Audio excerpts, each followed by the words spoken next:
Hola, hola, ¿qué tal? ¿Cómo están? Buen mediodía. Aquí estamos arrancando un nuevo Info Día a Día, miércoles 26 de agosto. ¿Cómo les va? ¿Cómo están? ¿Todo bien? Bueno, un gusto y un placer acompañarlos en este tramo para repasar la actualidad. Y justamente, hablando de actualidad, ha habido una controversia en relación al edificio conocido como Elefante Blanco, el predio del kilómetro 46, que a la luz de los hechos ha sido muy importante para la población, no solo de Pilar, sino de la provincia de Buenos Aires. Justamente en el embate, en la lucha contra la guerra bacteriológica, lo que significó la pandemia. Y allí el municipio de Pilar ha hecho un trabajo enorme, invalorable, realmente, salvándole la vida a muchísimas, a millones de personas, con un vacunatorio que no era VIP, un vacunatorio que era para todos, y que la verdad, digo, formó parte de el emblema de una gestión que estuvo a la altura de las circunstancias. Incluso ejemplo, creo yo, como para que si ocurre alguna vez, ojalá que no, algo así, bueno, se estudie el caso de Pilar, porque la gestión actual recibió el sistema de salud y en este caso la pandemia con 9 respiradores y 9 camas alquiladas. Así enfrentó la pandemia el municipio de Pilar.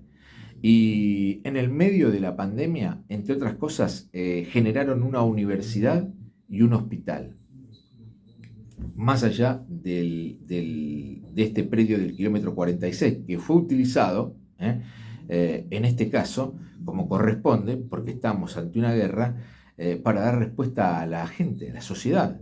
Nos moríamos. Y allí nos vacunábamos, y allí nos asistíamos, y allí nos hacíamos los test.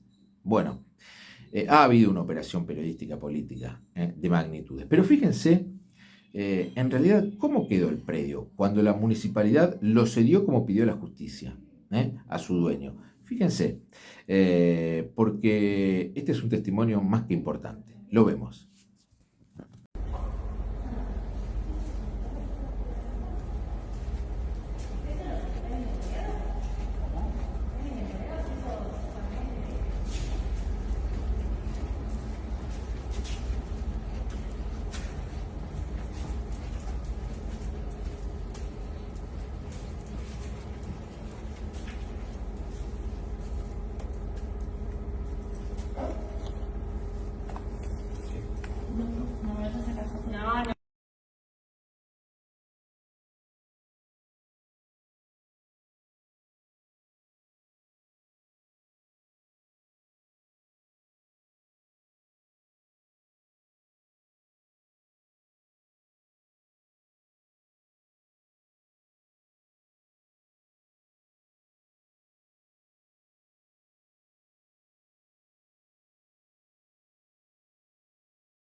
Vamos a compartir una entrevista con Lucas Raffo, investigador de Pulsar, el Observatorio Social de la Universidad de Buenos Aires, que habla en este caso del comportamiento social y, por supuesto a partir de un relevamiento que hacen desde el 2023, hoy hay cifras que son más que contundentes. Compartimos la entrevista. ¿A qué se refieren, no? Con el ascenso del ningunismo. Bueno, básicamente hay una de las preguntas que hacemos, en general es de variable de control, es decir, la hacemos a veces para cruzar con otras preguntas, no suele ser una de las preguntas principales del estudio, que es, bueno, ¿con qué espacio político se siente identificado, se siente cercano, ¿no? ¿Con qué partido? Y justamente lo que vimos es que el 42%, el nivel más alto desde que medimos esto, dice que no se encuentra cercano a ningún espacio político, básicamente, a ninguno de los existentes.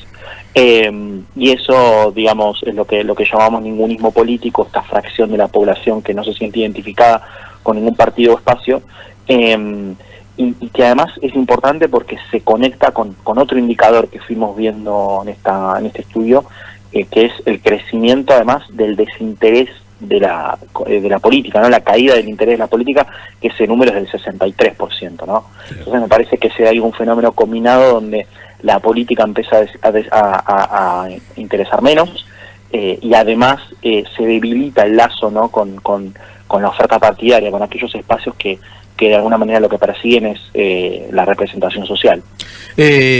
Justamente, Lucas, esto tiene que ver, digo, este descreimiento por parte de la sociedad, tiene que ver con el sistema, o tiene que ver, digo, con la representatividad que tiene el sistema hoy, y en este caso y los actores que, bueno, que en su gran mayoría, por supuesto no todos, pero han demostrado, digo, ineptitud, al menos, para manejar la cosa pública y para resolver las demandas de la sociedad.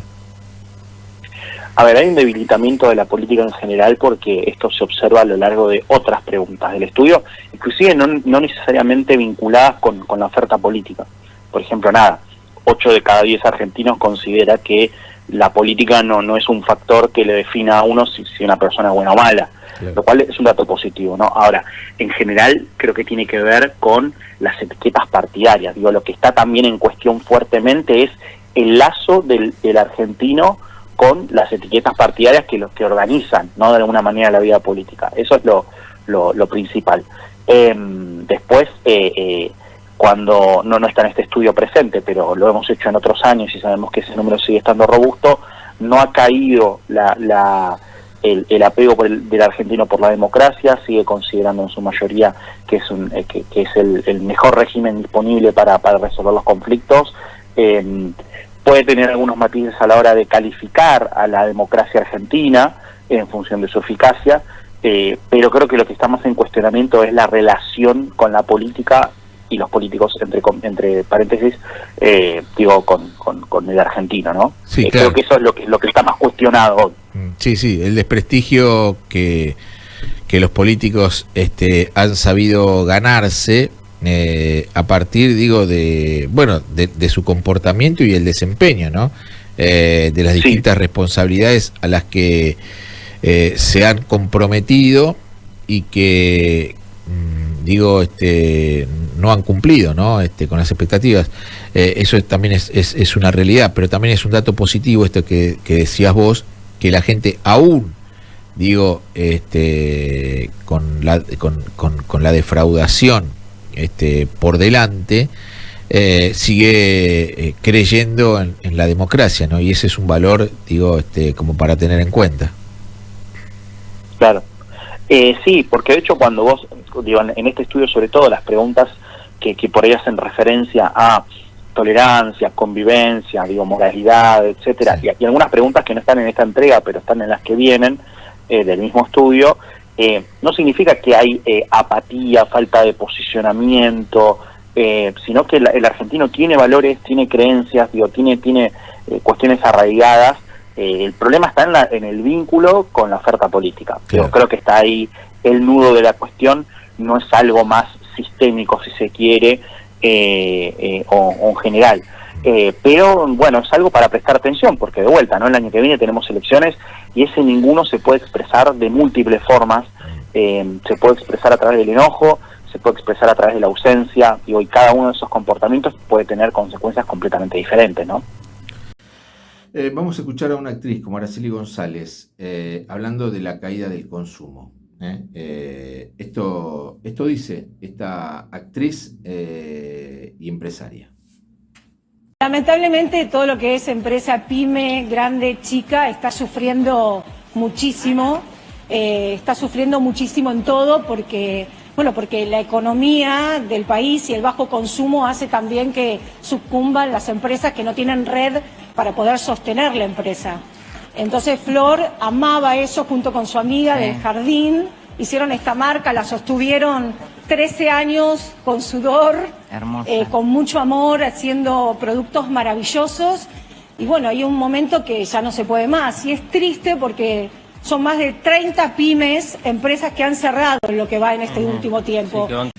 Quiero que justamente en relación a este tema tan preocupante que es la caída del consumo y la recesión que se ha generado en la Argentina, ver este informe interesante que publicaron los colegas de A24. Lo vemos y seguimos.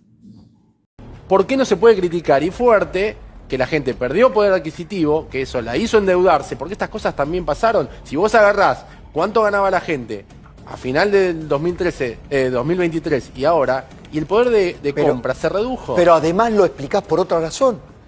Producto de este programa económico, necesario, por ejemplo, el sinceramiento de los precios relativos y del precio de los servicios y de las tarifas de los servicios.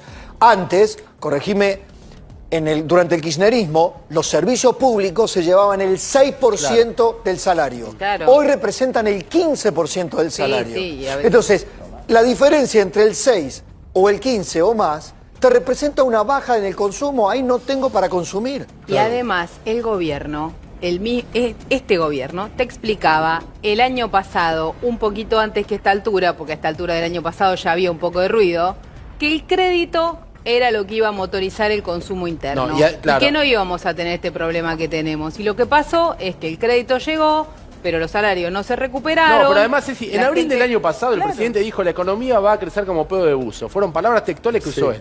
Hace 130 días el ministro de Economía dijo se vienen los mejores 18 meses. Ya pasaron 4 meses de esos 18. Hubo reunión de gabinete, ustedes saben, ¿no? Y allí se habló del tema de los morosos y el presidente dejó en claro que no los va a asistir. En conferencia, el día siguiente, el vocero dijo exactamente lo mismo porque asistir a los morosos para el gobierno es asistir a los bancos. ¿Qué dice Carrió al respecto? ¿Cómo es este tema de la morosidad? Escuchémosla. Lo del préstamo, porque no voy a poner el nombre de Mercado Pago, de Ualá, de quien sea, del 700% de efectivo anual. En el mejor de los casos. En el mejor de los casos. O sea, no es una tasa, es una tasa de gente con algún antecedente crediticio. Es una defraudación que te ofrecen el crédito. Después leí la reglamentación del Central. A partir de 13 podés tener tarjeta, pero no podés sacar crédito. Pero a partir de los 18 sí. Además, ¿quién controla? Vos usás la tarjeta, podés usar la tarjeta de tu hermano, etcétera. Ahora, inmediatamente que vos tenés el crédito, tenés la apuesta, porque la propaganda de apuestas con influencer es terrible. Entonces, prácticamente, entre la adicción al juego, la ley de juegos que no sale para prohibición de propaganda, más tenés esa tasa efectiva anual, más más tenés lo que sucedió en julio del año pasado. Que ellos levantan la tasa de interés violentamente. Violentamente y por una decisión del gobierno. ¿Te acordás que ellos restringen? Sí, le echan la culpa al kirchnerismo. Milei dice culpa al kirchnerismo, subieron las tasas. No, el año pasado no. Fue una decisión del gobierno en julio. Si vos haces un depósito y pones un plazo fijo, te paga el 20. No, pero si vos vas a financiar, estás en un 120 de efectivo anual. Entonces, la verdad es que suerte. Además el año pasado estabas en un 200. Por eso la refinanciación de tarjetas se fue hasta un 300, que la gente no pudo pagar. Esto es la mora y las refinanciaciones. Ahora, en este caso, hay una especie de estafa. Yo estoy estudiando directamente la figura de la defraudación, que esto excede el mercado. Vos lo que no podés hacer es facilitar una cadena de defraudación, porque nadie lee la letra chica, el efectivo anual, etcétera. Si vos a partir de los 18 ya podés tomar crédito, vos a los 19 o a los 20 podés estar endeudado para siempre en el NOSIC. En la Argentina todo es debate y todo se ideologiza. Vamos a compartir una pieza, que nos va a servir para reflexionar en serio, porque Jorge Lanata, a quien todos extrañamos, gran periodista, había tenido una postura que penetró aún hoy en la sociedad en relación a lo que significaba para la sociedad hacerles entender que los servicios eran muy caros en todo el mundo y que acá en la Argentina eran subsidiados por el Estado y que nos salían barato, y eso no podía ser, no podía ocurrir. Esto es lo que decía y trabajaba, militaba esta idea Jorge Lanata. Entonces, contrarrestando esto, yo me pregunto, ¿no? Claro está. Por ejemplo, el combustible en Uruguay tiene un precio dólar porque tienen que, justamente en este caso, importar petróleo. No tiene Uruguay petróleo. Aquí sobra el petróleo.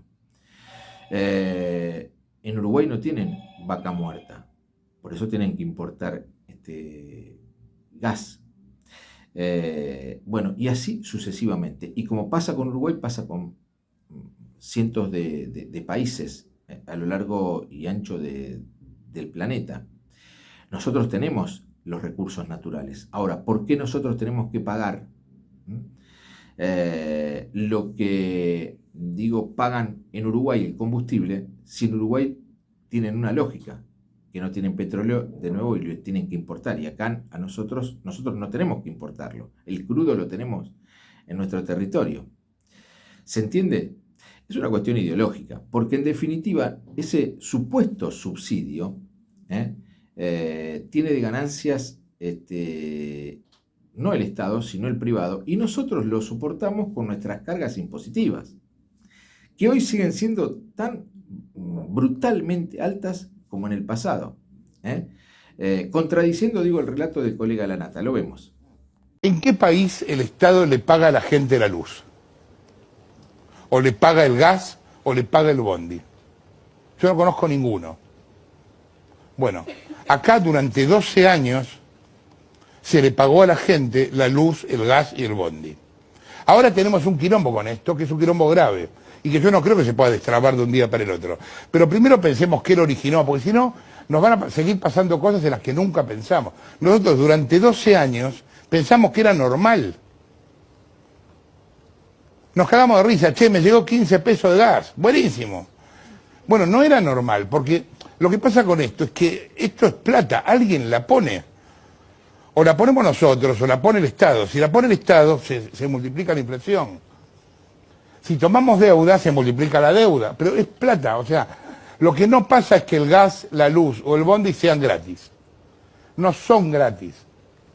Es más, nada de lo que nos dicen es gratis, porque mañana hay un espectáculo X de cultura en la 9 de julio y tampoco es gratis, porque lo pagan los impuestos, o sea, alguien lo paga todo. Después hay prioridades, qué pagamos, qué no pagamos, qué está bien pagar y qué no. Todo esto lo podemos discutir, pero lo que no podemos aceptar como normal es que el Estado pague el gas, la luz y el colectivo de la gente. Porque son todas empresas privadas, no son empresas estatales. Y de algún lado los tipos cobran.